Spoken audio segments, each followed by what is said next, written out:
Thank you, Aki. And perhaps this might be the right time for you to tell you that I have my board of advisors. They advise me and I listen to the advice. They don't think I listen to the advice, but I do. Sometimes I disobey. That's one of them, Wakonyo Igeria. She's the lead legal officer and CPS for Consolidated Bank. Very serious woman, even though she eats chocolate. Then I have Dr. Jane Mwai. She is a chairperson of the Kenya Women Finance Trust.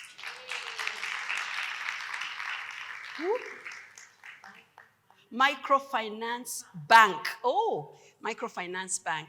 And I have another advisor, Brenda Mbathi, the president of General Electric East Africa. My other advisor, Peggy Mwai. Where's Madam Peggy Mwai? Also our event coordinator, excellent. Takes care of us, that's Peggy Mwai. And there's other two not here, that's Zippy Musimi. She's a founder of Powerhouse, she's away today, and Jane Likimani, she's also away today, and the late Jennifer Njadhi. How many of you knew the late Jennifer Njadhi? How many of you would have seen her running all over the place today? Yeah. She was in our board. We haven't removed her from the chat group. Even as I circulated, she passed away last month. And even when I was circulating the duties, who's going to do what, I just said, should I remove her? And then we're like, no, just leave her in the group. Yeah, Jenny, let's just clap for Jenny. Because Jennifer Njadhi, my Spice Girl for years and years, dedicated, committed. Seasoned Woman was not Seasoned Woman without her. I mean, she was Jenny of Seasoned Woman. And I really thank God for her. But she went to be with the Lord a few weeks ago, and we still really miss her. This is Sue, her sister. Sue, you can stand up so they can have a point of contact. Yes, that's Sue G, her sister. Yeah, we all love Jenny so much. Something more cheerful. Now, the Kenyan style, typical Kenyan. When I told Elizabeth Mungai that I had American visitors, you know when I tell you remember the last time I told you the first lady was our visitor, and you all changered money so we could support her program, yeah? So today, so when I told Elizabeth, we have American visitors, and she said, bring them to my hotel for a complimentary lunch. So that's a typical Kenyan generosity, isn't it? A hand clap for Elizabeth of Hermosa Hotel. This is in Karen, opposite Hemingway's. Yani compare. I've been to her hotel, I've seen her facilities, the conference facilities, the spa, the rooms, fantastic. Gives Hemingway's a run for their money. But I dare not say loudly because the general manager of Hemingway's is a godfather to my sons, so I don't want to say loudly. I don't want to betray. So now, I am going to introduce our American sisters, okay? And I'm going to ask each one of them, before we start the panelist session, as the panelists get ready, yani flex your muscles. I'm going to invite stand up where you are. I think there's a microphone coming round, so you can stand up where you are. The microphones, please. My name is Janetta Collier. I am from Dallas, Texas, and I am here to impart on you beautiful women, and hopefully you can impart something on me. So what I do, I am an author, I'm a speaker, I'm a podcast host, I am a creative and director for an upcoming reality TV show that is positive for women called The Boss Ladies of Dallas.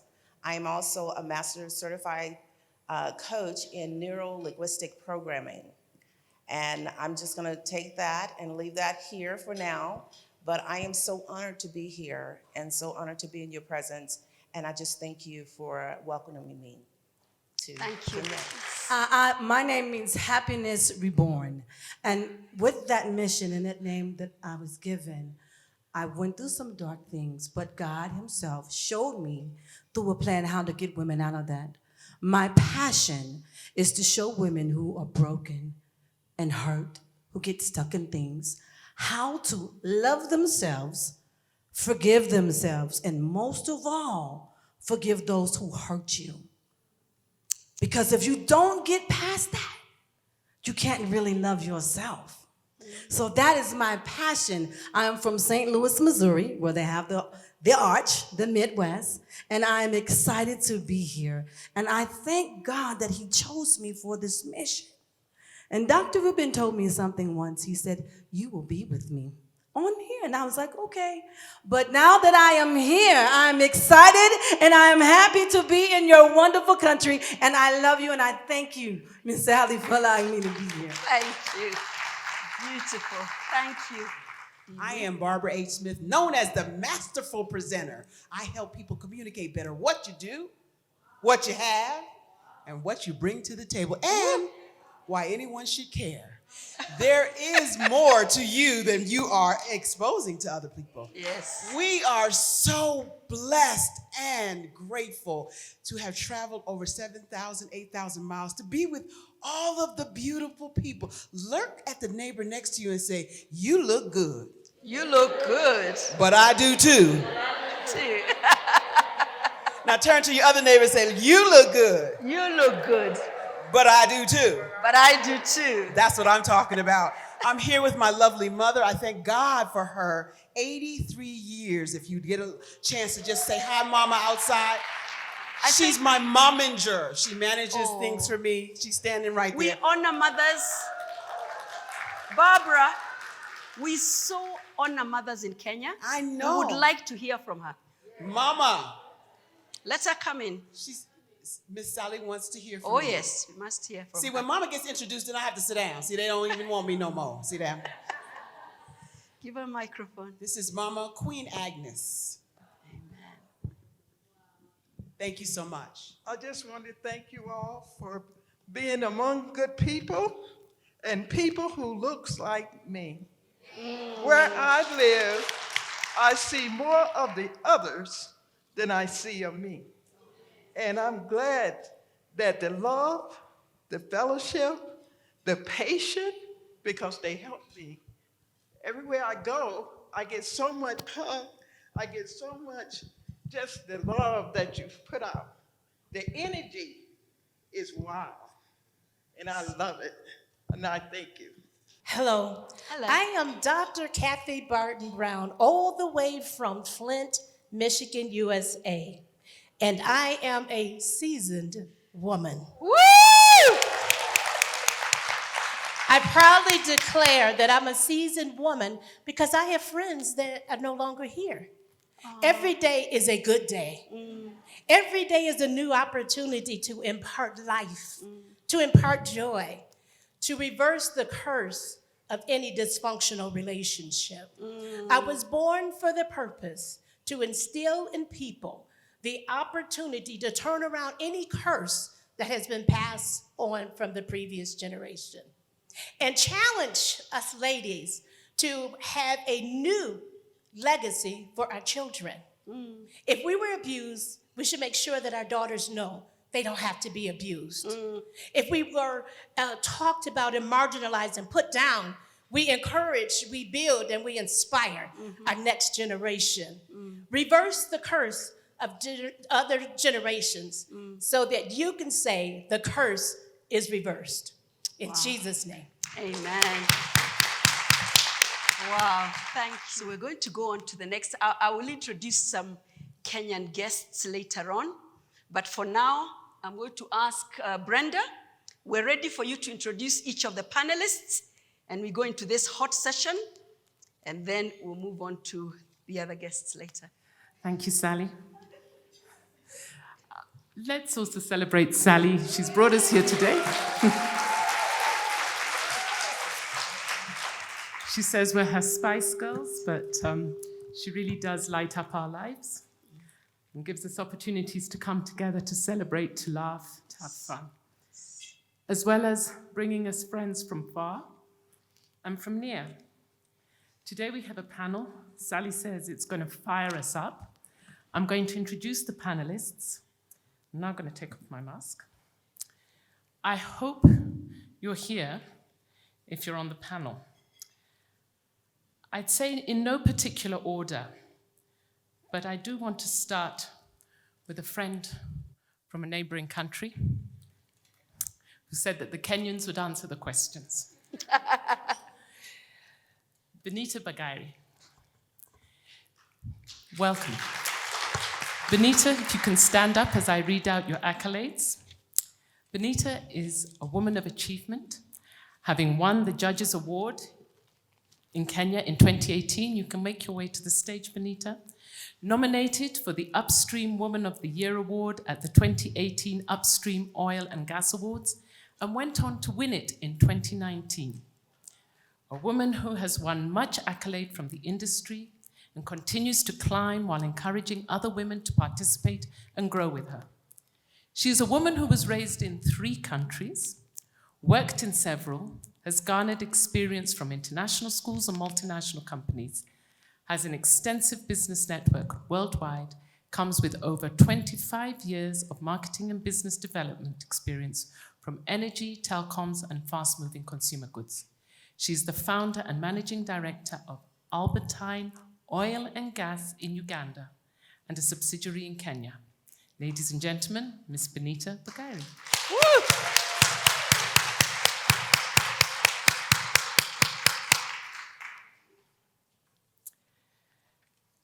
Next is my friend Deborah. Deborah, you may stand.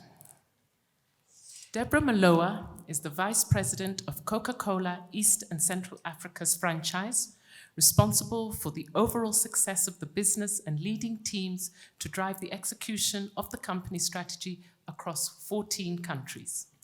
Previously, she was the Chief Business Development Officer of Safaricom PLC, part of the Vodafone Group.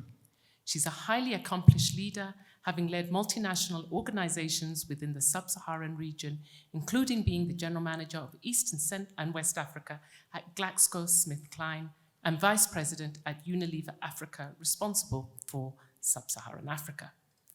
She has a passion for developing African talent and unlocking possibilities in others. Deborah has a strong commitment to social entrepreneurship and non-profit work in the region. She holds a business degree from the University of Nairobi, completed an advanced management program from the IESC's Business School in Spain, an executive program on fintech innovation from the Syed Business School, Oxford University. And Deborah is married with 2 children.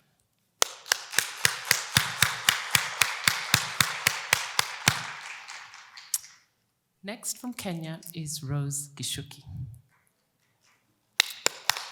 Welcome, Rose. Rose Gishuki is a career banker with 30 years experience. She's an alumni of the University of Pune in India and holds a Bachelor of Commerce degree. She's a USAID scholarship winner, has studied and worked at Chase Manhattan Bank, New York, and Mellon Bank in Philadelphia. She's attended several high-impact training sessions, both locally and internationally, from institutions like Private Wealth Management by Euromoney Training and Managing Staff Performance at the British Council.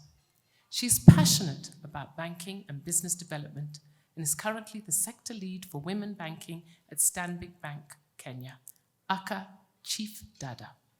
And her passion for women is evident. She's the co-founder of Bloodlink Foundation and is a God-loving and fearing woman.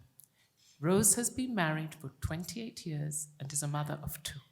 Welcome, Rose.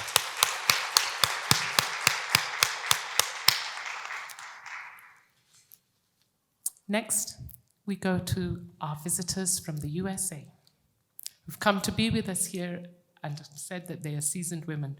We are so happy and blessed to have you in our midst. Is Felice Pope here?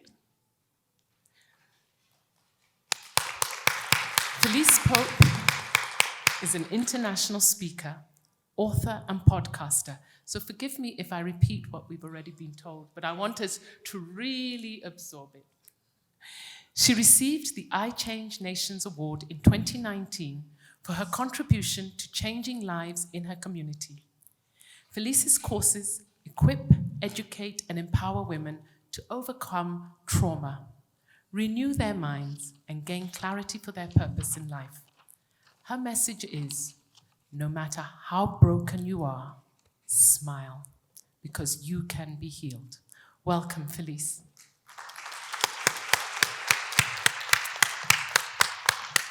And lastly, but not without due accord, I want to ask Janetta Collier to stand up and to make her way to the stage. Janetta has already introduced herself, but let me give out her accomplishments once more. She's an entrepreneur that runs multiple businesses, an international speaker, a neo-linguistic programming certified master coach, author, creative and executive producer, a radio and podcast host, and also authors on business strategies. She's known as the divine master of mindset transformation. Janetta has facilitated numerous startups and has helped many businesses reach new heights, largely by educating them on mindset shifts. Janetta's philosophy is basically one of empowerment. Thank you, Janetta. A big hand clap for Brenda. Thank you, Brenda. So I'm going to start from our Ugandan friend, so that's our East African. Do we still have a pact to the East African community? Are we still friends? All right, I'm going to ask Benita from Uganda. Statistics, or we think that Uganda is relatively more positive than many African countries in according women a voice in public service, which then extends to the private sector. Yet, our understanding of the Ugandan culture reflects that women are very submissive to the men. Is this a contradiction? Thank you. Let me start by bragging that, yes, it's true. Deputy Speaker of Uganda is a woman. Vice President is a woman. Prime Minister is a woman. Minister of Energy is a woman. CEO of Uganda National Oil Company is a woman. So it is true. But let's not confuse gender equity with our cultural values. There's a big difference, and it's not a copy and paste, and we should not always follow what the West calls gender equity. Yes, we seem to be submissive, but we're very firm. Women in Uganda are very, very revered. We're well respected. This question reminds me of a Winnie Byanyima, who at the time was the executive director of Oxfam International. And she criticized a woman who had knelt down and said that she didn't support that. And she was very, very criticized by Ugandan women. We see kneeling as a sign of respect. We don't look at it as a submission. And not all tribes in Uganda will kneel. We have different ways of showing our respect. Like in my tribe, the Bachiga, for example, will put their hands together and show a sign of respect. We wait for men or older people to greet us. So there's different ways we show our respect. It doesn't mean that we're submissive. We just value our cultures and we follow our cultural, we're very, very passionate about our cultural values. So I think we need to change that narrative. As you can see, there are many women in leadership positions, in powerful offices, but we know how to manage that. We know how to behave I won't meet, for example, the president of Total and kneel, but I will kneel in a cultural situation. So it's different, and we've learned how to mastered it. Yeah. That's good. So Benita, how does that culture of honor and respect translate to stronger marriages or less divorce? I think stronger marriages, because the men also have their roles to play. So the men also treat us a certain way, and we understand the roles. I think it becomes a problem when we try to imitate other roles, other cultures. But if we stick to our cultures and know them, and also know when to change. There's slight variations, of course, we're in 2021, so certain things we won't do. But I also want to differentiate between, there's certain things that we don't follow anymore, like female genital mutilations, and those we will fight against and have stopped. But there are others that we hang on to and appreciate, and it does help in marriages a lot. I ask that because a lot of, I think Kenyan women are very strong-headed, or am I the only one? And there is this thing about being tough, or I don't want to be settled. And in the process, they go to Uganda. You know that? I've had stories of, I have a friend who he went to Uganda. He just went to Uganda and said, let me go where I'm respected. It happens. But there's another thin line with Kenyan women where it's not disrespect. There's an independence. Like, let me give my example of my friend Vero and I. We belong to this chama. Okay. So at the end of 1 year, there was dividends. Quite a big, hefty dividend. So we were given, and then each one of us was given in our own individual names. It wasn't Mr. and Mrs. Then when we were going home, I gave a lift to one of the ladies, and she told me, my husband will be so excited. So I told her, you're going to show him.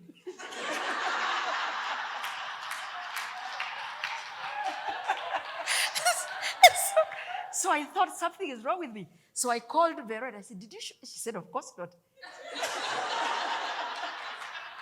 So we don't disrespect, but there's a collide, yeah? Anyway, thank you, Benita. Thank you so much. A hand clap to Benita. She has answered well. She has answered well. I'm going to move to to Felice, our American sister, and I'm going to ask you your first question, and this is it. I've seen you deal with trauma. You help women through trauma. Yeah, going to overcome trauma. Oh, Felice. This is Felice. Forgive me. You look more like a Felice. All right, Felice. This is Ginetta. That's Felice. Okay. You said the question was, how do you deal with the trauma? I haven't asked it yet, yeah. So she's so like me, yeah? So, Felice, you deal with trauma. When I read your profile, because trauma silences the voice of the woman, whether it is in a home, whether it's in a workplace, wherever. So I was interested when I saw in your profile that you help women overcome trauma and learn how to recover and heal and play their roles and be who they were called to be, who they were created to be. So share some principles of how you do this. Well, the first principle I have to tell them is they're not alone. Trauma isolates you and makes you feel like you're alone. No one loves you. No one cares. Because that's what you're told over and over. And if you're told that year after year, you believe it. Scientists, they say we have 60 to 80,000 thoughts that go through our head a day. And out of that, they say 98% of that, we believe it. Then they say 80% of what we tell ourselves, we believe more than anything. So the first thing I have to tell them is, you're not alone. What they said over you is not true, and that you are special. I let them know that out of all the people that God created, there's never going to be another one like you. So I start showing the greatness inside of them. And the first thing I tell them, if you can smile, you can be healed. Scientifically, when you smile, it releases endorphins in your head. And then, if you can start feeling better, you'll live better. So I tell them, when you feel better, you'll live better. Let's start it one day at a time. Even if it's 30 seconds at a time, I want you to hold that smile. And that's how we start that process. Then we start having them speak over themselves. Because if you can start speaking over yourself, that is so much power. God made us creative beings. Everything you see was spoken into existence. If you can speak it, you can be it. So I say, let's start speaking. Let's start speaking. They also say it takes 17 affirmations to get rid of one negative. So we start having them speak it over and over. That way it replays in their head and it replaces what was negatively said over them. How much of that trauma, from my experience with women in Kenya, the trauma that comes from relationship, as in spousal, marriage, romantic relationships, I find is slightly higher. And in Kenya, one of the reasons most women will not walk out of a relationship that's traumatic, that it's abusive, emotionally or otherwise, is poverty. A lot of the clients I deal with, even as a lawyer or as a mentor or as a counselor, is to do with, where do you want me to go? How am I going to educate the kids if I leave him? He's battering me, he's doing this, but is that the same in the States, or why do you find they don't leave an abusive relationship and they remain in that trauma? Well, For us, it's poverty, mainly. I can say that for myself, because that was me. Okay? I did not leave because I didn't have the money. I had 3 kids. Where am I going to go? And people kept saying, just leave. Where am I going with 3 kids to move them from school to school? I had no job, was trying to go to school, but I was in a small community, so the jobs were very limited. So what I tell them is start planning. If we can get you to plan. See, without a vision, we perish. So if that's all you see, you'll stay. But if you have a vision and start thinking in your mind, I can make this happen. It's just like when you get up in the morning, you figure, okay, I'm gonna make this for dinner. This may be more intense, but you've got to see, I don't want to duplicate this in my children. And if you can start saying, I don't want to duplicate this in my child, so we start planning. Matter of fact, there's a young lady I'm ministering to now in the States. She has her own business. Her husband does not want her to work. He takes her money. So I told her, let's plan. Put the money in the money order. Find someone to hold your money. If you need someone to call me. Get someone that can help you. Speak life into you. Because if someone keeps speaking hurt into you, you'll believe it. So I let them know there are no limits except for only what you limit in your mind. So you can leave this. And I look at me, and I tell them, look at me. I'm the example of a woman that lived in poverty, was on food stamps, didn't want to get it because pride. Because I didn't want to go through that again. But I said, I have to do this for my children and not for me. Wow. When your child looks at you and says, Mommy, why is Daddy hitting you? You tell me when a kid hits me at school, hit him back. Why are you allowing this to happen? I'm like, oh my gosh, this is affecting my daughter. I don't want her to duplicate this or the other hate men. So I started planning.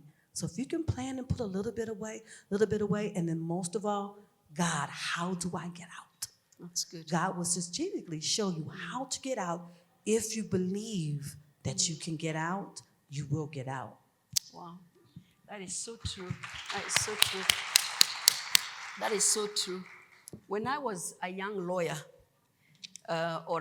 both young lawyer and young married woman, I had a very quick, naive, and ignorant answer to women who are in those problems, like, just leave him. How can you take that? Just walk out. As I've grown older, 35 years later in marriage, wiser lawyer, I know it's not that easy.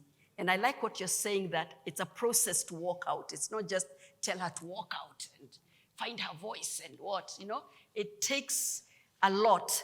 And I believe among us, and I think maybe somebody like Pastor Cynthia, people have programs in this room where they help the woman transition from that place of trauma to independence. But I know it's not easy. But I think what we need is that support, whether it's financial. I know this is another topic altogether, but I'm very passionate about it. Whether it's support or financial or halfway houses or what. But we need to arise, basically. We need to arise and really help that woman, even if it's physically or with resources or with skills, to be able, you can't stay I had a client once who was beaten until every day she would come and say, Mrs. Mahil, he has beaten me again. Then one day, I called talk, he has beaten me again. Her jaw, she was battered. The last time it wasn't her who called me, it was her son, the 16-year-old, to say, Mommy died. Mommy died. Mommy died, yeah. He just beat her to death. And she couldn't walk out because of that same reason you're saying. So I like the practical steps. Let's give them practical ways of being able to transition, yeah? That's a topic for another day. Huh? All right, very quickly, let's go to Chief Dada. Do you believe that money gives women a voice? And if so, what are you as Chief Dada at Stanbic Bank doing to give women that voice?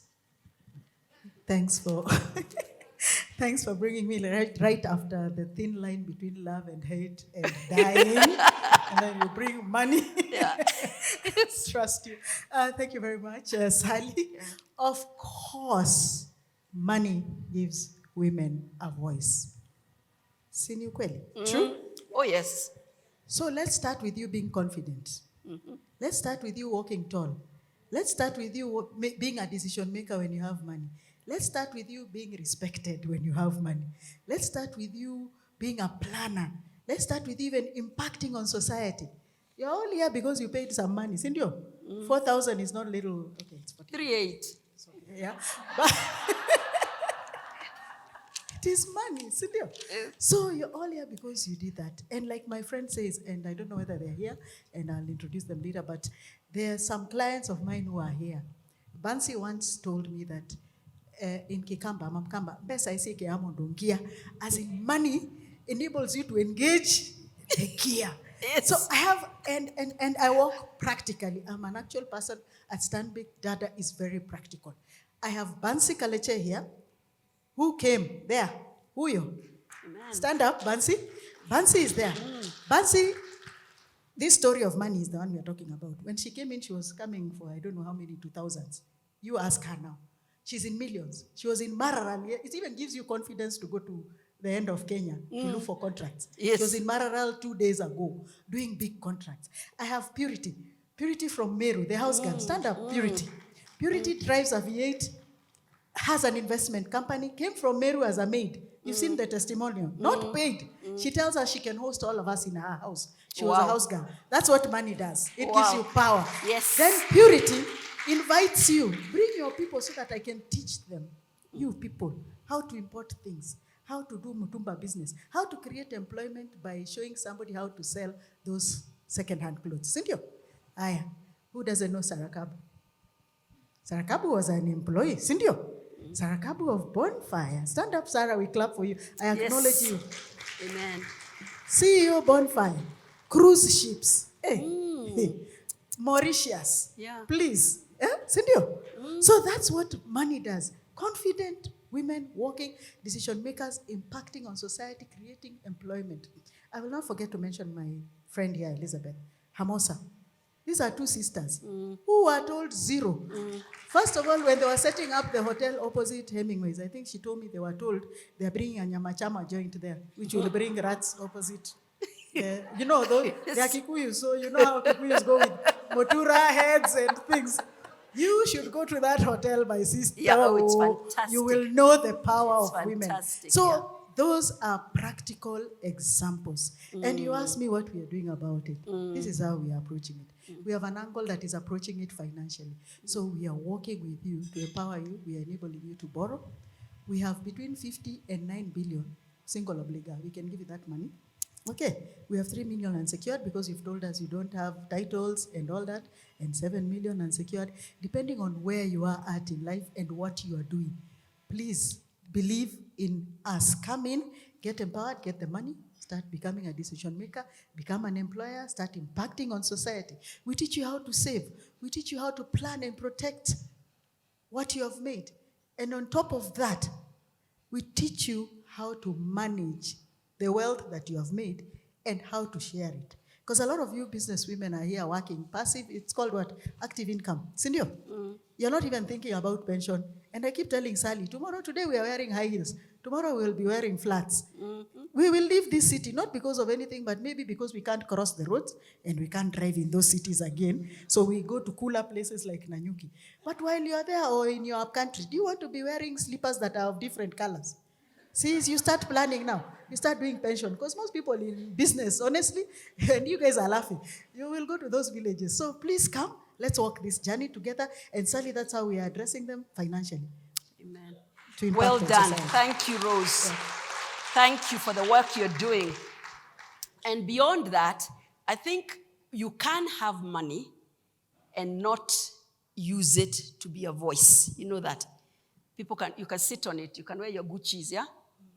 So I want to challenge Rose again in terms of as they do become empowered financially, I am imagining you're also mentoring them, a mentorship program, or sending them to mentors, how to then empower other women now that they've been empowered.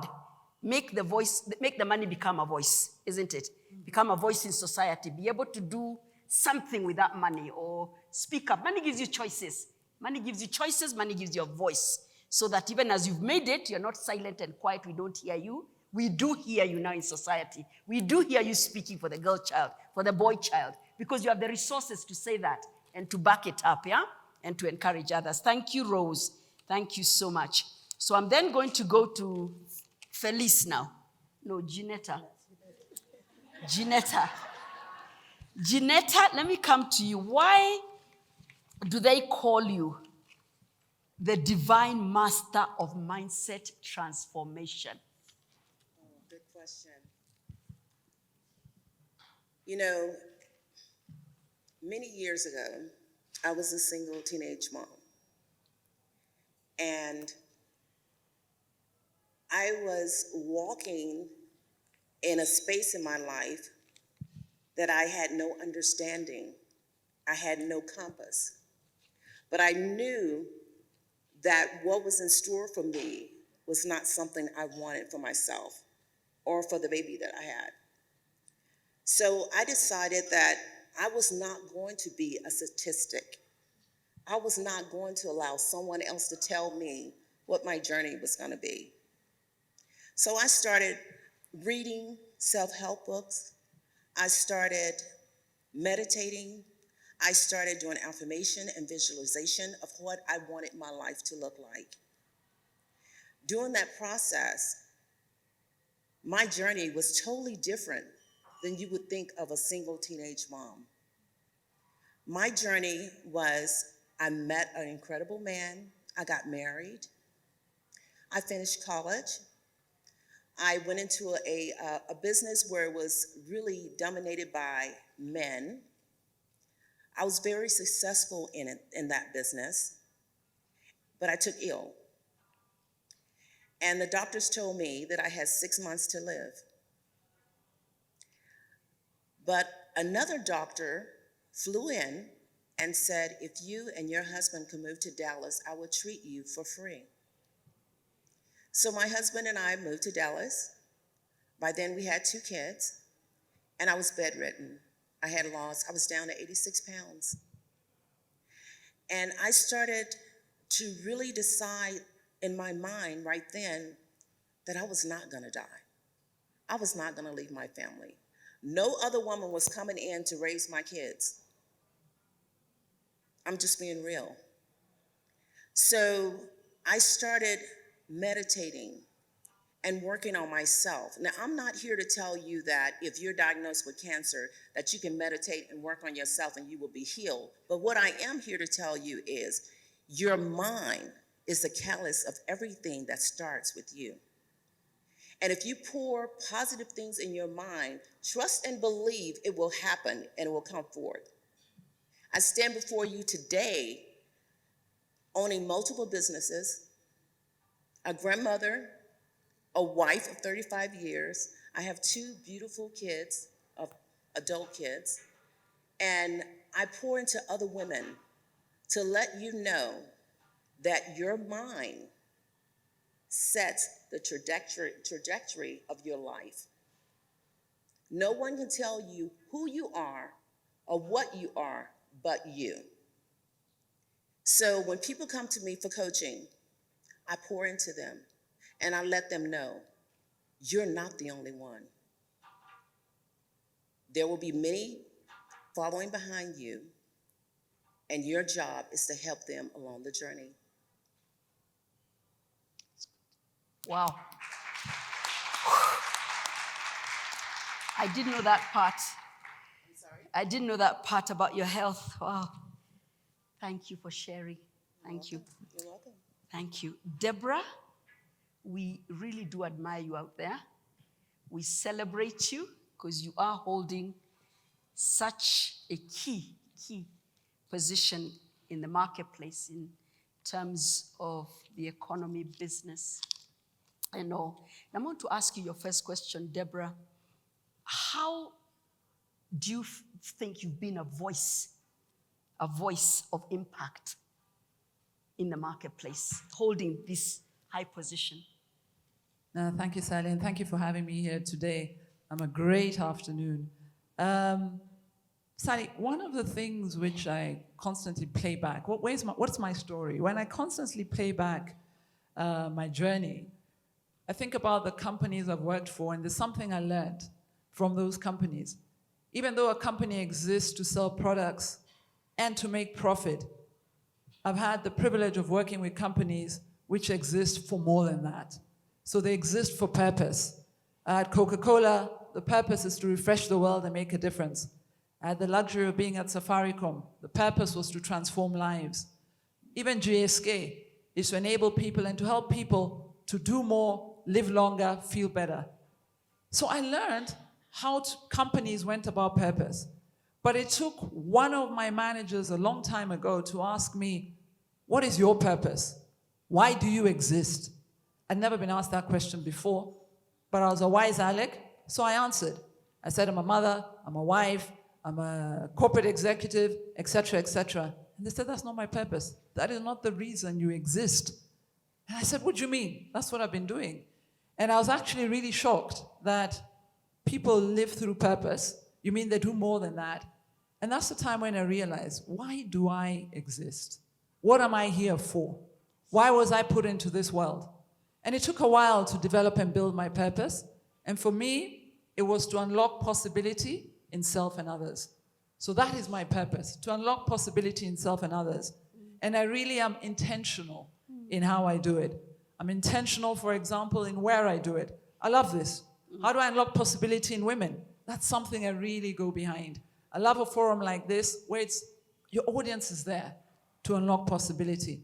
But I'm also very deliberate. Recently, I was at a KEPSA event, and it was on MSMEs, small and medium-sized enterprise businesses, and they asked me to come and speak to them. And I asked, who's the audience in there?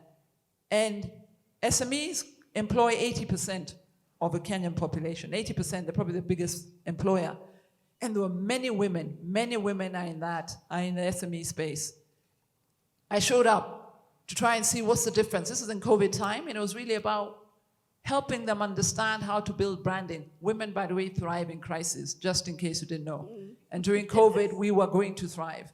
So came in to talk about personal branding. Recently, women in boards.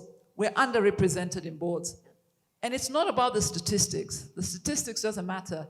It's really about why would any business believe that they can move forward if they leave half the population behind? And half the population is women. Why would you believe you can grow if you leave half the population behind? COMESA recently had a talk on agriculture. They invited me. I know nothing about farming, but they invited me in, and I joined it because 70% of the produce Africans consume is grown by women. 70%. And so my role there was Coca-Cola. How can we create Africa as a marketplace? How can we start buying produce from Africa in its own right? And challenge the women. How can you create it? Here, I have the market here. What is it that you need to grow? This is what I need. Go behind there and grow it. So intentionality is real. And then what? What is it I'm intentional about? I'm very intentional about bias. And I really speak about bias awareness. All the stereotypes that we speak about. We always talk about the glass ceiling, about women and the glass ceiling. Guess what? That's not the biggest problem. The broken rung. As women make their way up, they actually drop in the middle. And if you don't fix the broken rung, why spend so much time on the glass ceiling? So it's really about the broken rung. So very intentional about bias. Personal bias as well. We're all biased. We even have limiting mindsets in our own selves. You know, women don't get behind stuff because they think they don't have the skills to do it. Take a man. When a job is posted, a man will jump in and apply. A woman will think, I don't have the skill. I cannot do it. Oh my God, you won't even apply. A man will apply for a dentist role even if he's an engineer, but they will do it. It's time for us as women to, those limiting biases, I spend a lot of time there. And lastly, it's how. I'm very clear it's not one size fits all, so I'm quite intentional in that as well. And when you talk about, for me, it's from the grassroots to the C-suite.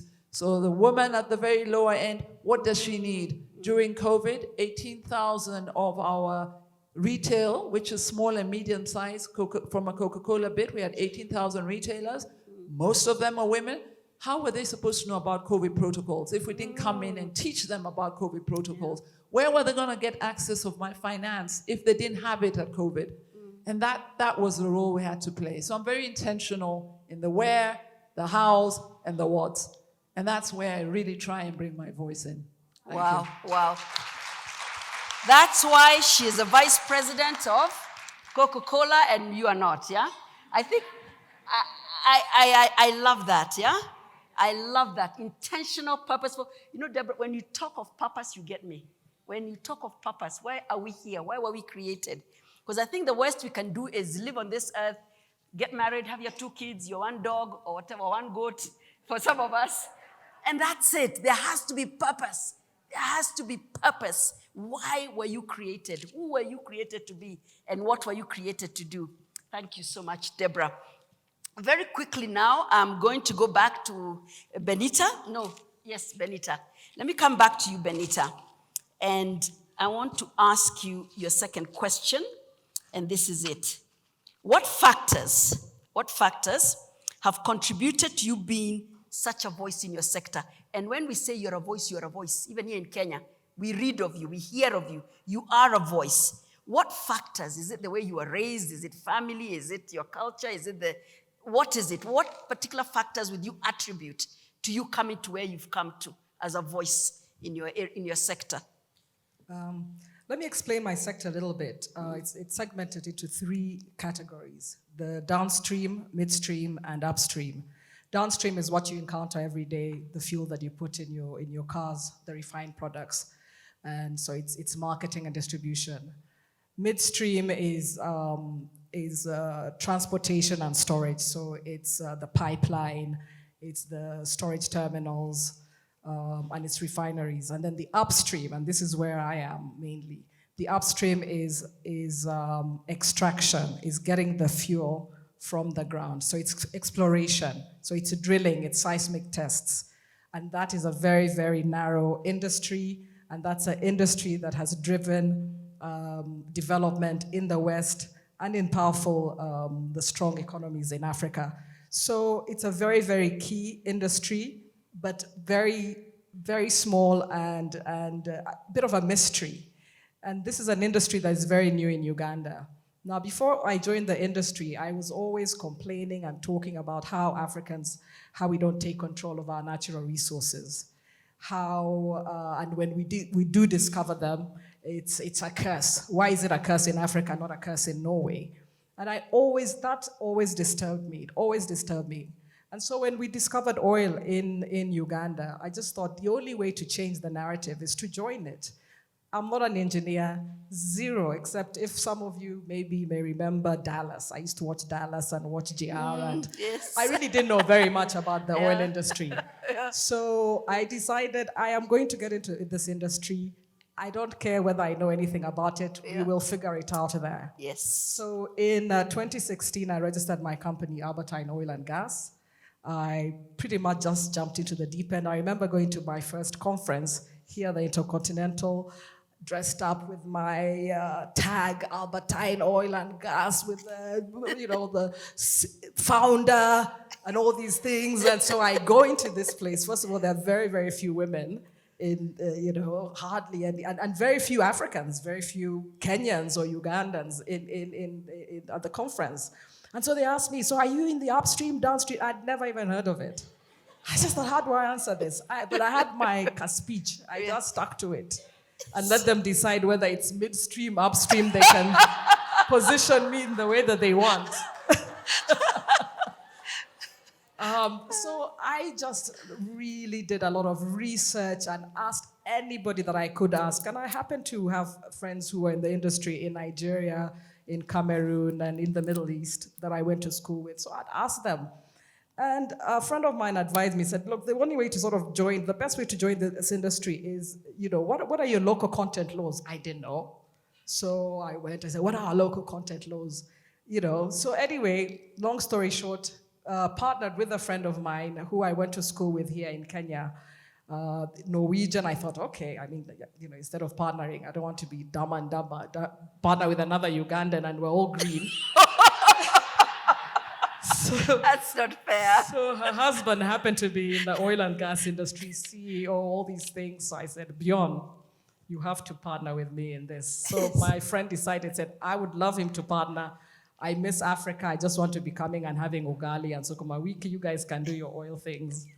So registered Albertine Oil and Gas and really pretty much self-taught and asked questions. And I'm there. And then I was told this man, Total, is the driving. We need to know him. So I went, introduced myself, thought, okay, he knows me. I thought people do remember me. Why not? Second time, didn't remember me. Third time, I thought, how do I get him to remember me?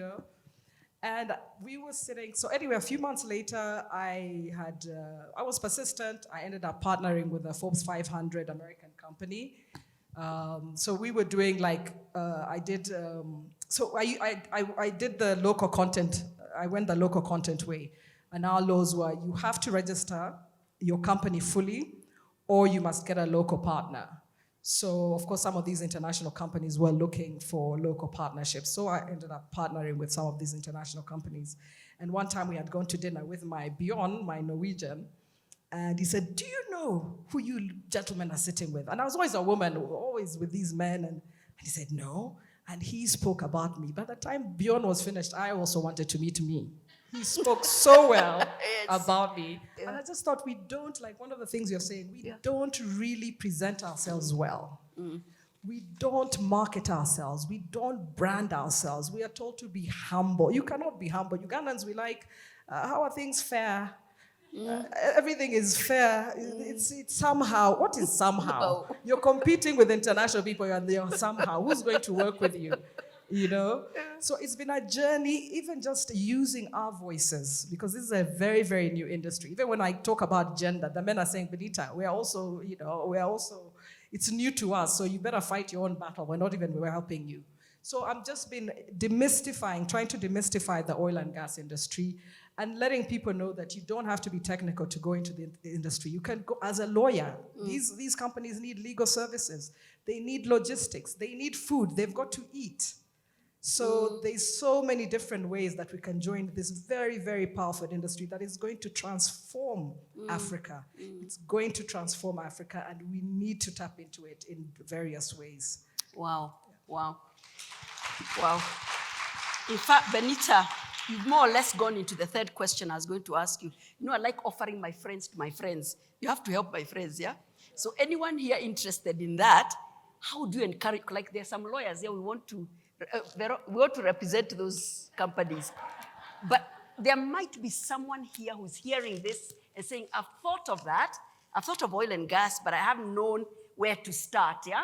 So that was what I was going to ask you. How would you encourage other women to follow your footsteps? Just answer that question at this point, please. The information is out there. Like, for example, in Uganda, information is there. If you want to get into the oil industry, whichever sector you're in, there's a national supplier database. You go on and register. And basically, you have to attend. When I invite people, they say, man, this is so expensive because it's about $1,000 or more. But if you want that kind of industry, you have to invest in it. Yeah. The information is out there. But we use different avenues to try and get that information. We use social media, we mentor, we do all sorts of, I've really been using different avenues. And thank you for inviting me, because this is one of the things that we use, or the platforms that we use to try and get that information out there. Yes. Yeah. Oh, thank you, Benita. And you're allowed to see her after this, with my permission. Yeah, please, feel free. This is a networking time as well, networking forum afterwards during tea. Talk to Benita if you're interested in that area. All right, so I'm going to talk to Janita. Feliz.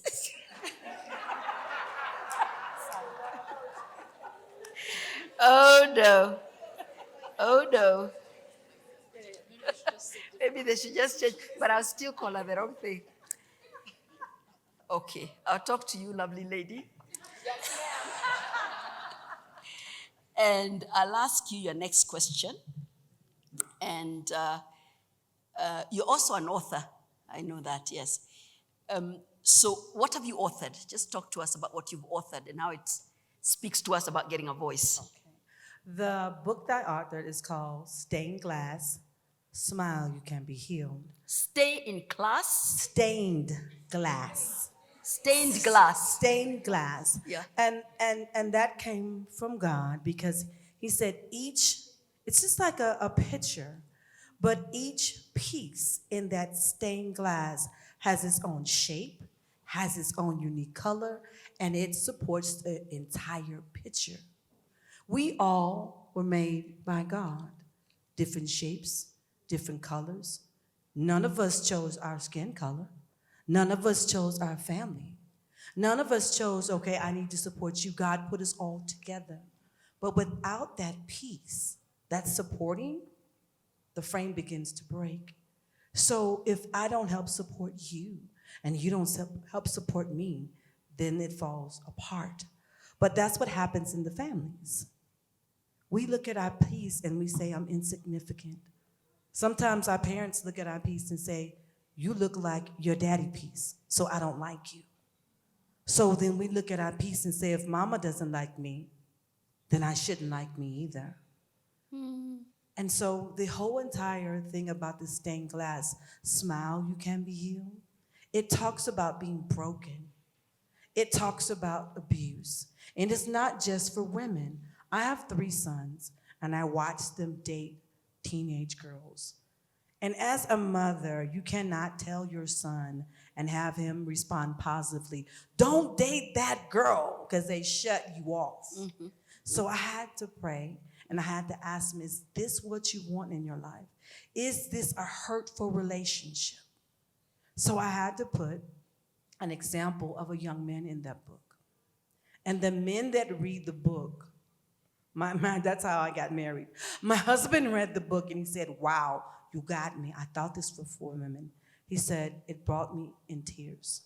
He sells more of my books than I do, but it talks about no matter how broken you are, yes, you could be broken and shattered. We say, put the pieces back together. I say, no, get rid of those broken pieces, get new pieces, and rebuild. Because broken pieces are only going to cut you. When you look at a shattered glass, the picture is distorted. So now I put back broken person here, broken people together make a broken relationship. So we talk about how to recognize the brokenness in you first, and then go get healed. And then wait. Because normally what we do as women is, I'm over this one, go get someone else. Same character, different body, broken person, broken even more. So in the book, I explain, I'm not gonna tell you all of it, but it gives you steps, it gives you scriptures, it gives you insight. I called it my non-confrontation invitation to be healed. Because when you're broken, no one's running around saying, hey, I'm broken. No, we mask it. And that mask becomes permanent, and it's harder to get off. So what I tell the women is, listen, you may not want to talk to me right now. Let's read the book. Let's baby step this. If you need more, which I know you will, let's talk. Because I can't give you all the same thing, because we're cookie cut out by God. And each person is an individual. So we create a step-by-step plan in the program I call Hey Girl Smile. Hey Girl Smile means sisters making intense leaps of exponential growth. Because I want to show you not to get stuck like me. It took me almost 30 years just to see myself being beautiful. I was ugly. I was teased because my teeth were they called me vampire teeth, because my teeth vampired. I was called olive oil. I was made fun of because I had real long hair today. But long hair, people would pull it just to see if it was real. Call me skinny mini, big feet. And my mother always believed you didn't go to school to fight so you can deal with it. She was one of the first black operators in St. Louis, around the Kennedy area. And she did, so you can take it. If I took that, you can take this. And so I had to take it, because I wasn't going to get a spanking every day for fighting. So I took it and I masked it and tried to become friends with everybody. But I learned that I have my own peace. I didn't make the peace. And when I say I don't like the peace, what am I telling God? So I had to say, God, I thank you for my peace. I thank you that my mom was able to get me braces. I thank you for my skin color. Because we say, oh, because you're light skinned, you don't get teased. Yes, I do. You too light. You're not dark enough. I said, let's stop that and say, God made me the color because he says, that's the best for you. That's the best nose for you. When God made me, he looked at me and saw that's good. So if God said it's good, who cares what everyone else says? Because I'm pleasing the master. Wow. Wow. Awesome. How much is your book? My book today for the conference is $10. I normally sell it for $15. $10. No book is going back to the US, yeah? That's a Kenyan style. We will buy you out, even if you have to go and sell at a profit. That's typical Kenyans. That's a typical Kenyan. Because we are raised that way. Visitors cannot come all the way with books and then they go back with them. Cindio, we are buying those books today. Thank you so much. $10. That translates to how much? Yeah, we're buying your books. If you see me selling them at 1,200, don't ask me anything. Shauri yenu. Yes. Thank you so much. So let's actually do your last question as well. Because you say you got an award for community service. Yeah? But my question is, when do you find the time? There's your passion, there's your career, there's your family, then there's community. When do you find the time to do that? Help us. Well, at one time, I was not organized. I was everywhere. And because we always pray and ask God, God, help me to do this, help me to, we never stop to ask him how to manage my time. That is the one commodity that we can't get back. And that's the commodity that God is going to judge us on. What did you spend your time on with what I gave you? So he said, when you were in school, you scheduled everything. You scheduled doctor's appointments. You scheduled to sit and watch TV. Schedule. So I start scheduling everything as if I was in school. And I schedule my husband. Then I say, okay. He goes, okay. and when I say schedule, we have date night. Okay. We have date night because he works double just for me to be here. I love that man. But I schedule it, and I try to make sure that I ask God, and I'm going to give you on one of my secrets. Exodus 31. It talks about how these people were already skilled crafters, but the Spirit of God filled them to do their tasks. God give me the strength and the grace to get it done. Some nights I may stay up till 1 o'clock. Some nights I may only stay to 8, but I say, show me how to manage the time and help me to give me the time like you did with Nehemiah when he asked for you to let the time stand still. Because you did it for him. You have no respect of person, though he was in the Word, in the Bible.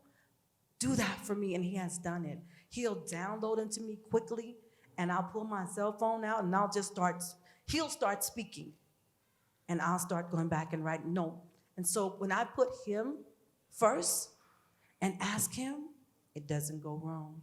But when I try to get in there, I have to go back and do it. He goes, has you listened? You wouldn't have to be wasting this time. So I'm learning to listen to him, schedule things, because he already knows how it should go. He says he will lead and he will guide me. Yes. If he leads and guides me, I won't go wrong. But if I lead and guide me, I'm guaranteed to get something wrong. So I always write it down on my dry erase board. And then I scratch it out. And then that's how I keep it like I'm going to college. I schedule things. And when I keep it in order, it might not look order to anyone else when they come in my office. So I say, this is how I have it set up. You might not understand my madness, as long as I understand the madness and get accomplished, I can go to sleep and not have to worry about, did I do this? Did I do that? And I can rest easier that way. Wow. She has a method in her mess. We all have method in our mess. Thank you, thank you, thank you. Rose, let me come back to you and ask you, to what extent has lack of financial literacy hindered women from using money as a voice? And how are you changing that? Because the access to the money may be there, but I may not have the financial intelligence or the literacy to understand how to use it.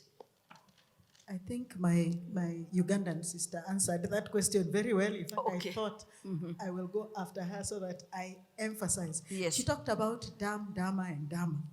Yeah. As in, when you don't know what you're doing. Yeah. Remember, don't go and look for partners who are Dumber than you. dumber. Financial literacy. I'm not an expert, for example, in oil and gas, am I? No. If I was going to that industry, I know who to go to. Exactly, okay? yes. I'm not an expert in insurance, am I? No. If I want that industry, I know who to go to. I'm not an expert, I'm not a motivational speaker the way Sally speaks. If I want Sally, thank you so much. The women of Stanbic really appreciate you.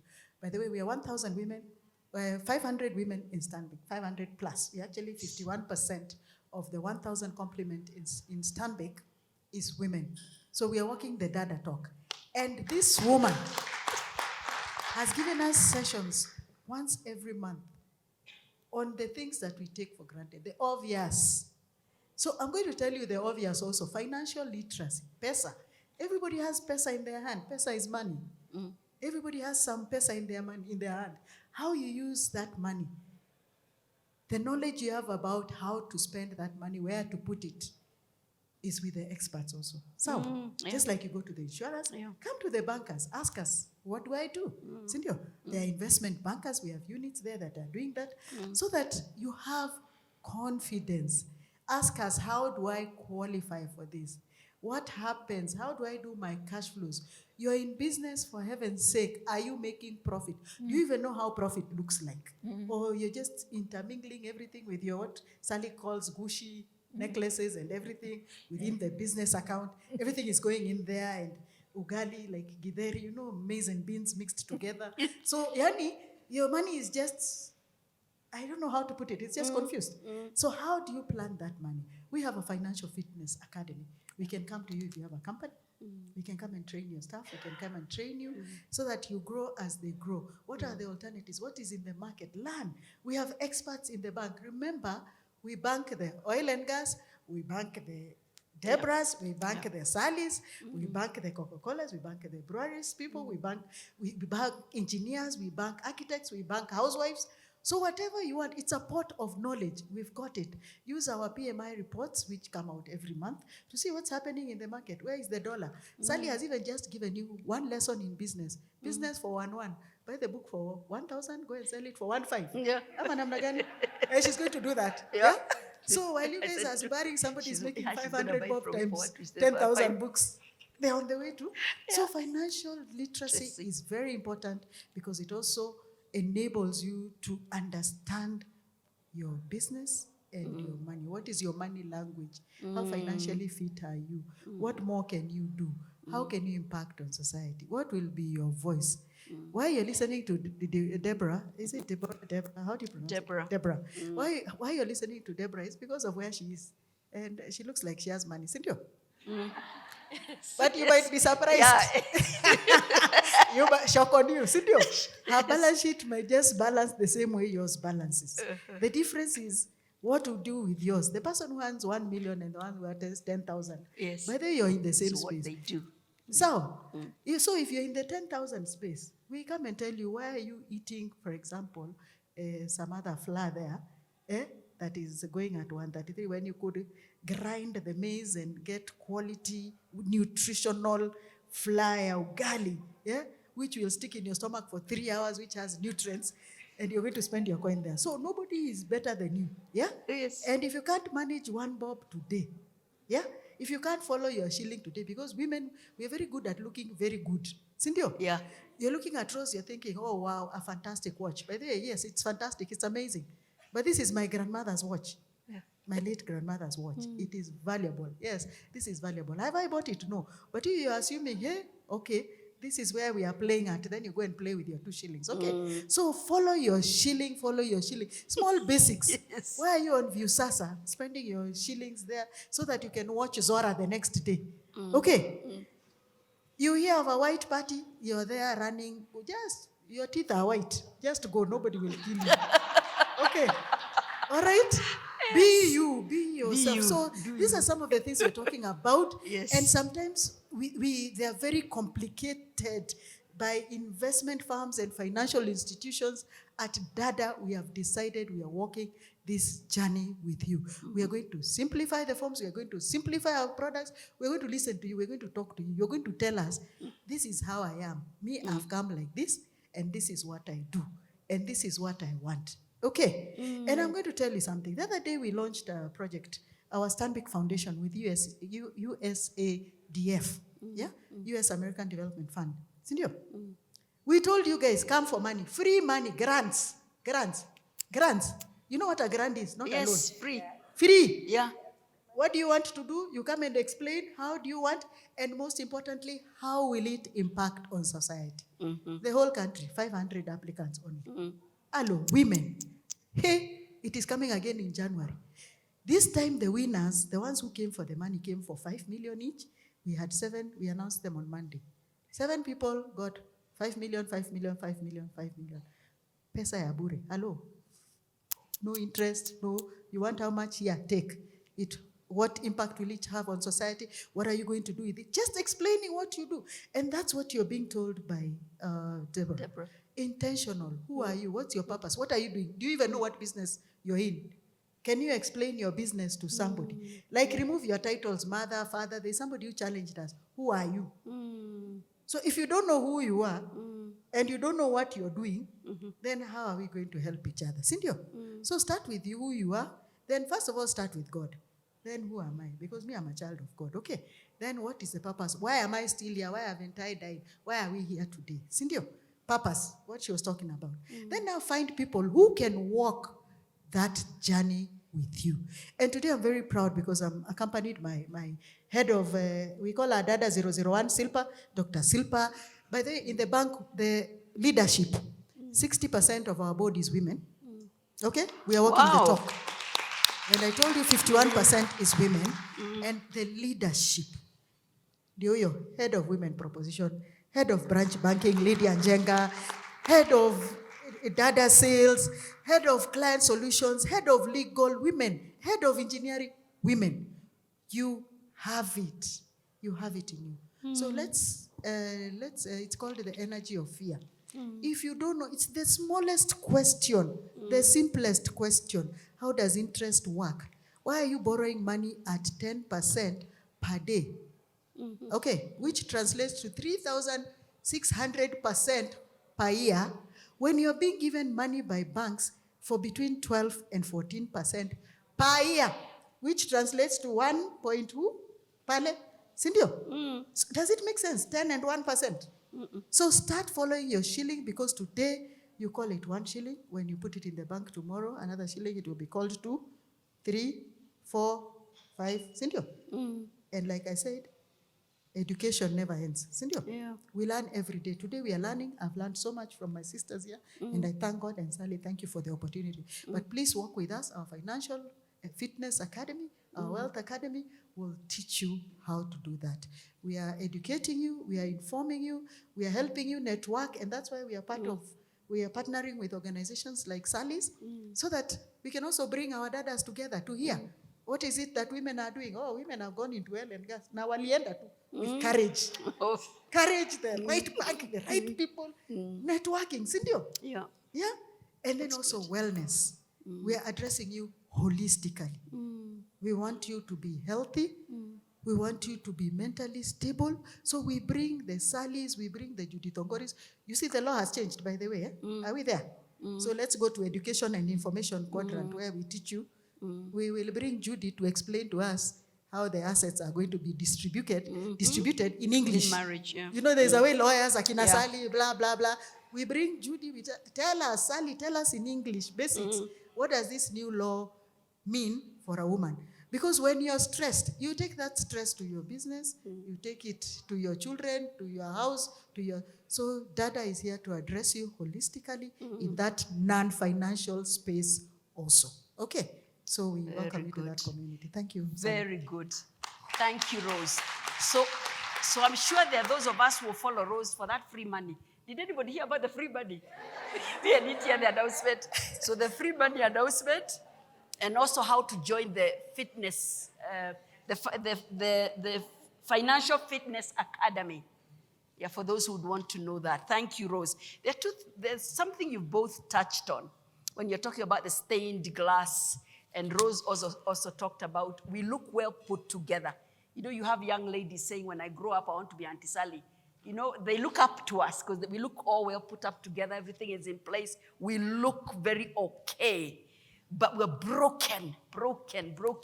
And a lot of times, I think we are a category. Those look successful, you look like you've made it, you're okay, you're doing okay, you're impacting people. I think it becomes very difficult to seek help sometimes because nobody believes there's anything wrong with you or that you need help.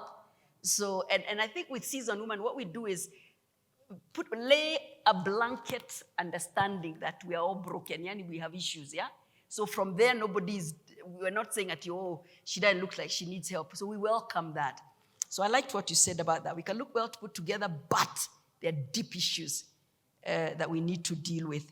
So Rose, just finish your questions now and tell me, what one challenge have you had as you're very passionate about what you do, and I love that. So what is one frustration, one challenge you faced since you began these programs for women? What frustrates you? What challenges? That you're not coming. Okay. Please, just come as you are. Okay?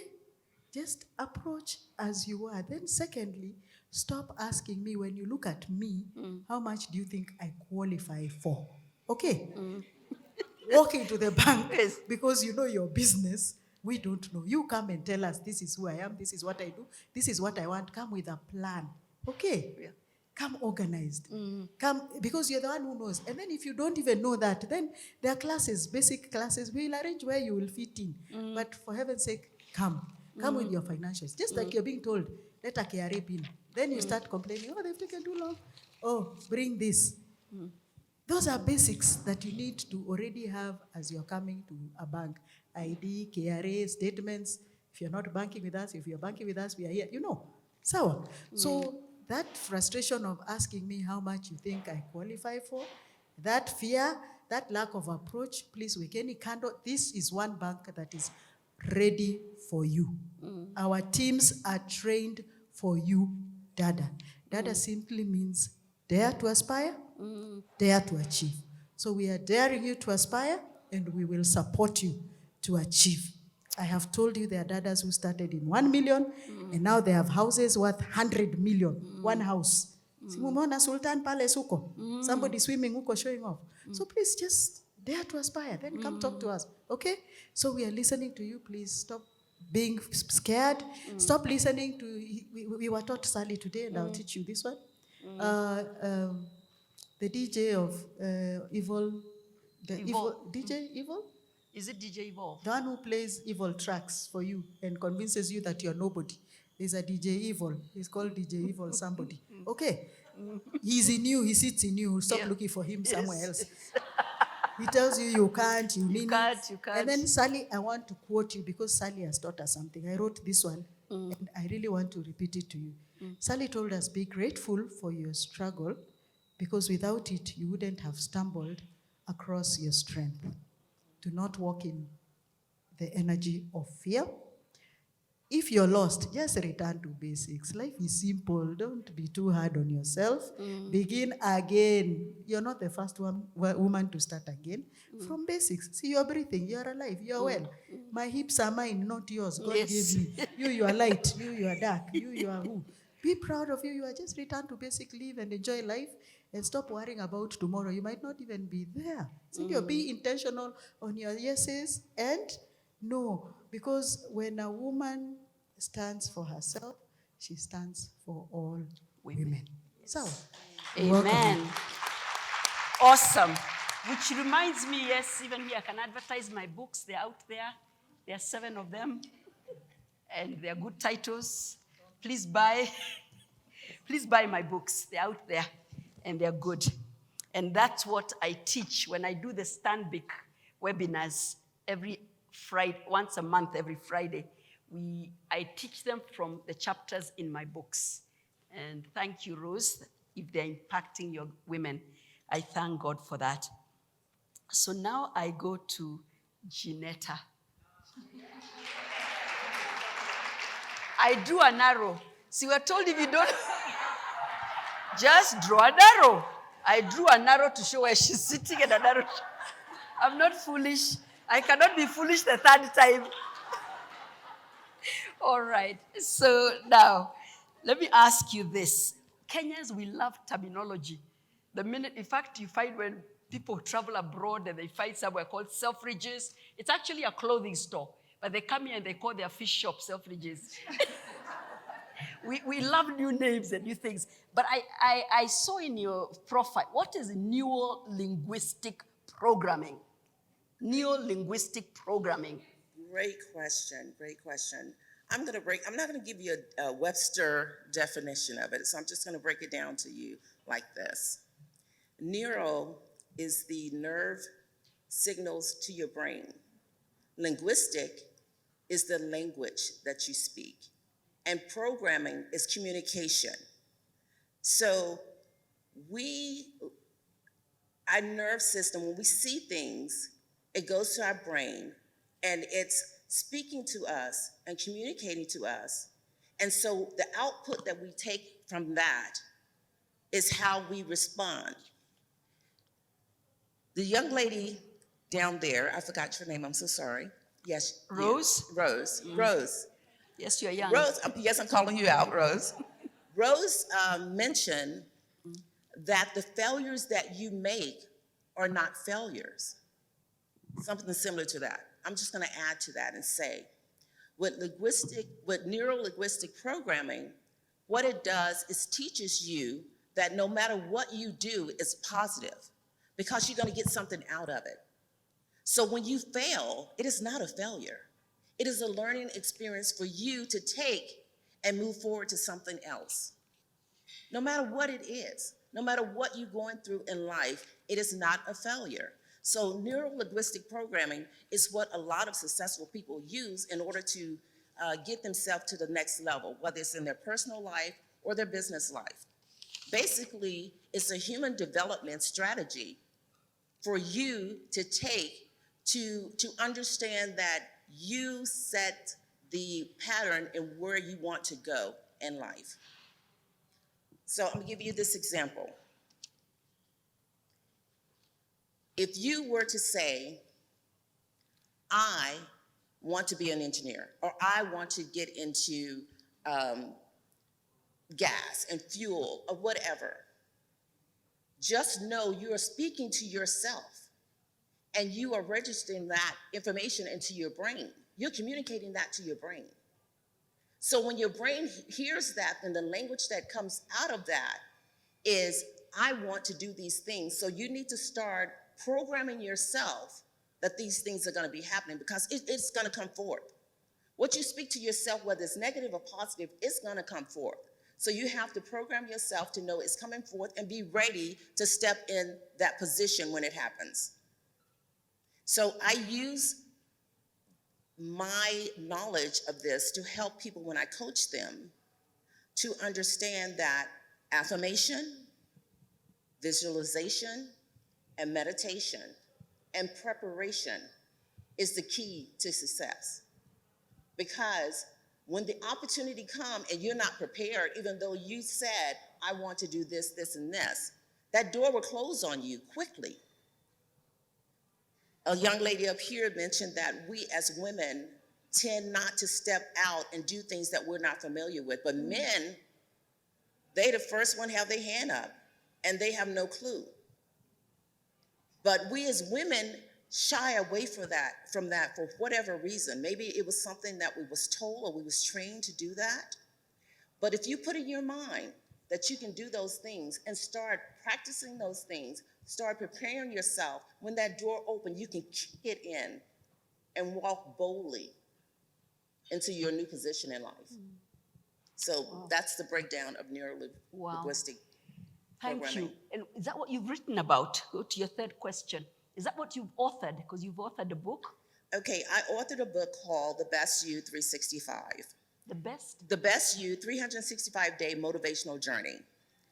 And the book itself, I did a spinoff on a podcast called The Best You 365. The book talks about, well, let me break it down a little more. The reason I wrote the book, my husband had a double lung transplant. He became ill. Things were not familiar to me at that time. And I started journaling. But after I finished journaling, I had this thick pieces of paper, and my son said, Mom, you need to make a book because what you're going through, other women have gone through something similar. It may not be illness, it may be something else. So I put together this book.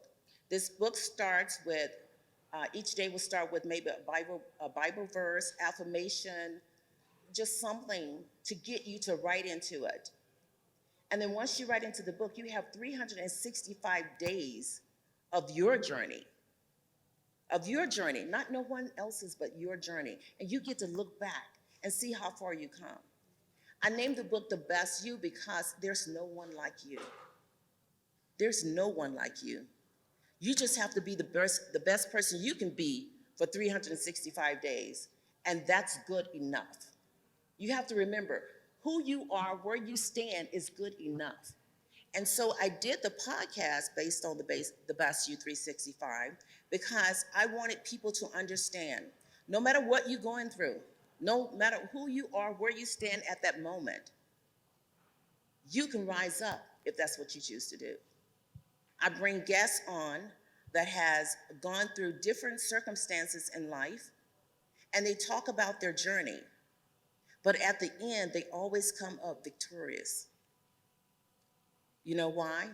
Because they believed in themselves. They realized no matter what they went through, they were the best person they could be.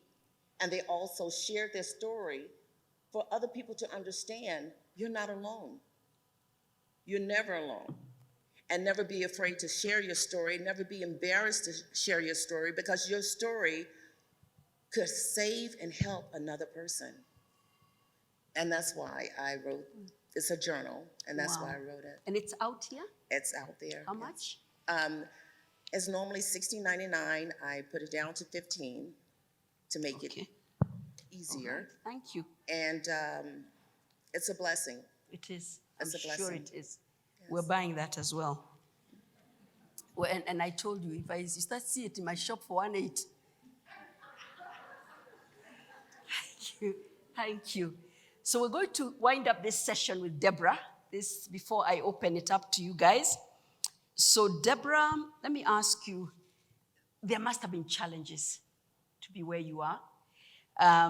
Just tell us, share with us, help us. What are those challenges you've encountered along the way to where you are? And what would you, going to your third question, how would you advise younger women or even women who want to make that kind of impact you've made?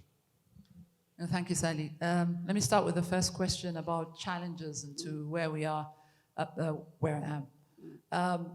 I love that neuro-linguistic programming. I didn't know about that before, but now it's something new you learned, and I think that's where my problem is.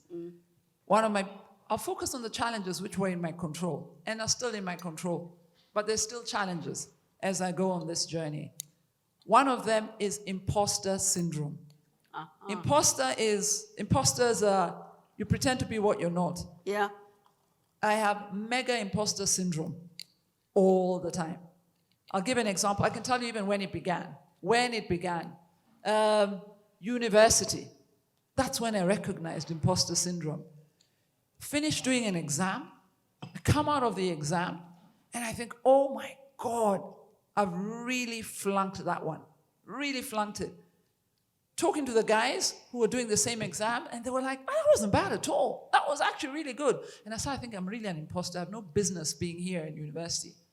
2 weeks later, from the time you do the exam, I pass, they fail. And I'm like, wait a minute. And first and foremost, they are super shocked that they failed. And I'm like, you didn't recognize? You did? And they genuinely had absolutely no idea. And so the question then was, what do you mean you didn't know that you were going to fail? How were you answering those questions? But that was the wrong question. The question I should have been asking myself, why did I think I was going to fail? Yes. Why was I holding myself back? Yeah. So this imposter syndrome is something that I recognize as I make my journey through my career. 2 years ago, I was invited for a Commonwealth Heads of State meeting, and it was in the UK. And I was told, Deborah, come on and be a speaker. So I got this letter. In the beginning, I was sure.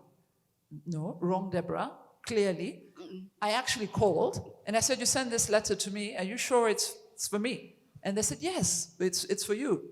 Okay, then I look at the details, and they told me to come and speak about women financial inclusion in Africa and how we're going to unlock that. Yes. I was sure they made a typo somewhere. I called again. Women financial inclusion, and they said, yes, come and talk about that. So again, I kept on feeling I'm an imposter. Are you sure it is me? Should I go and do that? So that's something that I recognize, that every time you get an opportunity and you get behind it, you keep telling yourself, are you sure it should be me doing this?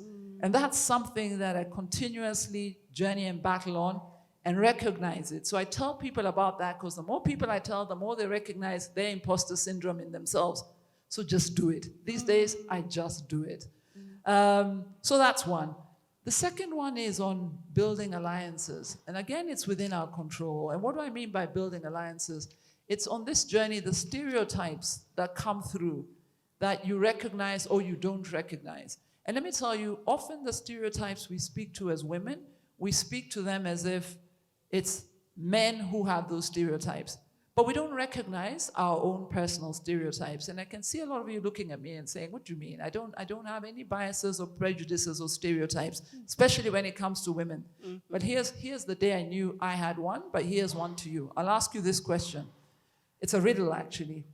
A man and his son were driving down the road and then had a seriously horrible accident. And the man died. The son was rushed to hospital, and the surgeon came out and said, oh my God, I cannot operate on this child. It is mine. How is that possible?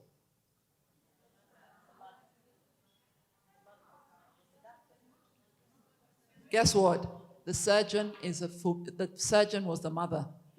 Many of us start thinking, oh, actually, how is that possible? Because you're visualizing a man. You're visualizing a man. Yeah. Again, those are stereotypes which we all hold. We all hold those stereotypes. Surgeons are women, nurses. If I told you it was a nurse, immediately you'd have known that's a mother. But I told you it's a surgeon, how is that possible? Yeah. Stereotype. Unlocking those stereotypes, for me, it's about how do we build an alliance and get more and more people to recognize the stereotypes such that we call them out. And then the third one, for me, is really about trusting your voice. In the corporate world, men are celebrated for being direct, authoritative, to the point. If a woman is direct, authoritative, to the point, they use a B word. You have an issue. Yeah. That's exactly what happens. You have an issue. And then it makes you timid and pull back and not engaged. But no, trust your voice. And as I said earlier, there's not always make the most of a great crisis. And during COVID, if you read the best leaders during the COVID crisis, Taiwan, Germany, New Zealand, Iceland, just keep naming it, they were women. Why? Because at times like that, your female executive presence can make a huge difference, because you come through the care, the nurturing, the quick decisions. When women see human beings in crisis, they step up. So recognize that. So me, those are the learnings I take through, those are things I stumble on my own journey. But the more I voice them, the more I recognize that other women will benefit from that. And the more we go through that journey, we can call out the stereotypes. So those are some of them. That's good. That's good, Deborah. Thank you. When you talk of imposter syndrome, I think I shared it who's from church here? I shared it another day, and I said one time there was Evelyn Mungai. She was launching her book. She was writing a book, and she was featuring women a couple of years ago. So I get this letter saying, we would like to feature you in our book. And I thought, another Sally, somebody, maybe I told my people, maybe they've written to them. I didn't answer for a long time. Then I get a call, this time from her daughter, like, Auntie Sally, what's wrong with you? We want to feature you. And I'm like, did you mean me? So eventually I'm convinced it's coming from her relative. It's true. Then I send my details. They want me to answer questions so they can feature me in the book. And then now the time of the launch comes and I'm still like, they got it wrong. I mean, first of all, I wanted to see whether I was actually in the book because I thought maybe later they realized that's the wrong person. So maybe they didn't put me in the book after all, and they don't know how to tell me. And I said, I would hold it against them. After all, I wasn't expecting it. Then the manuscript comes out. I see my story there. I was even looking from afar. I see my story. Then that wasn't enough, Deborah. I went, the launch came. I'm in the book. The book is out. I'm in the book. The launch came. They sent me the invitation card, and I'm like, I think at the launch is where it will be discovered. So I drive to Muthaiga Country Club, and I'm like, I'm not sure whether I'm the one. So I go there and start talking to Kida. What's her name, Kobia?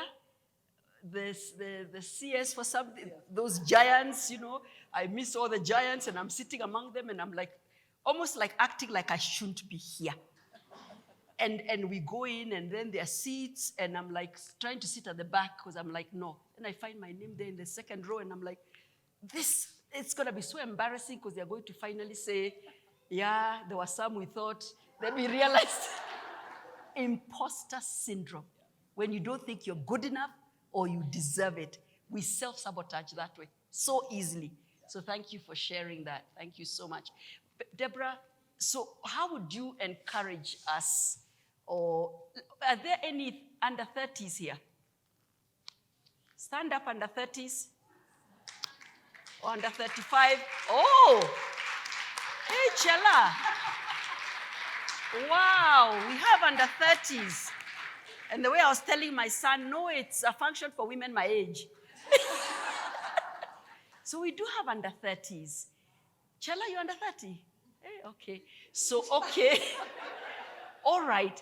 So, Deborah, these upcoming seasoned women, what would you tell them? I'm sure they're looking at saying, when I grow up, I want to be Auntie Benita, I want to be like Auntie Deborah. So what is it? They're at a nice age, nice, perfect when they can still get there, isn't it? Yeah? Not like us where it's a bit. But talk to these 5 seasoned women, and there's 2 there. Just give them something. Okay, I'll give 4 tips. But I actually think the 4 tips will work for the under 30s and everybody else. Okay. But I'll speak especially to yourselves. I'll give 4 bits. 1, speak up. It's not enough to just get to the table. Let your ideas be heard. Women have amazing ideas, but we always hold back. We wait to be asked, okay, tell me what you think. Speak up. Let your ideas be heard. The second tip I will say is show up. Show up. As women, we always assume our work will speak for itself. You will stay at the corner in the office. Nobody will know who you are. You'll create great presentations, great reports, and everything. You will email them through only for somebody else to megaphone it on your behalf. Show up. Yeah? Don't believe your work will not speak for yourself. And if you cannot advocate for your work, who do you expect to do it for you? So really show up. Third for me is rise up. Rise up. When an opportunity arises, don't wait to get the skill. Jump into it and learn as you go along. Yeah, jump into it. Men do it brilliantly. I said it in jest, but actually men really do it brilliantly. I can tell you every time the job applications out, the vast majority are men. And the vast majority of the time, they don't even have the qualifications that you put up, but that doesn't stop them. They put it there. But women, we check if there are 10 qualifications. If you don't have all 10, you're not applying. Rise up, put it in, and get into the game. And the last one for me is build a sisterhood. Women, sometimes we're our own worst enemies. Build a sisterhood. Behind every successful woman, is a tribe of other successful women who have her back. Thank you very much. Wow. Please. Thank you, thank you. Awesome. I saw them writing down. They're seasoned, kabisa, these women. They're seasoned. Yeah, you write down such things and follow them. Thank you very much. A big hand clap for our panelists. They're going to stay right here because we're going to talk to one another now.